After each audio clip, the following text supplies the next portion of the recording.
have any old 401ks lying around in former employers' accounts? If you do, you ought to move them out to your own account. Use the rollover techniques to roll those into an account that you control. Let's talk a little bit about why that's important. When a company sets up a 401k plan, they have to do a lot of internal testing on that. They have annual requirements to report to the Department of Labor. They have a lot of administrative costs that go into working that 401k plan. And guess who pays for those administrative costs? The participants do. So let me give you a scenario. Let's say that in your 401k with your former company that you worked with, you invested in mutual fund ABC. And I had mine in my own IRA under my name, and I also invested in that same mutual fund.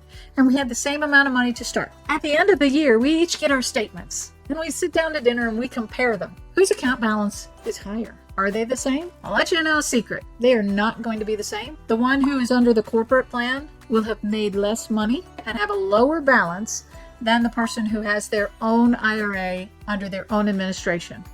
And the reason behind that, return on investment being different, is the administrative fees that are underlying in those accounts. So if you want to maximize the amount of money that you earn on your retirement plans, get them out of those old employer accounts and put them under your own control. The other factor is that those are under an employer's control.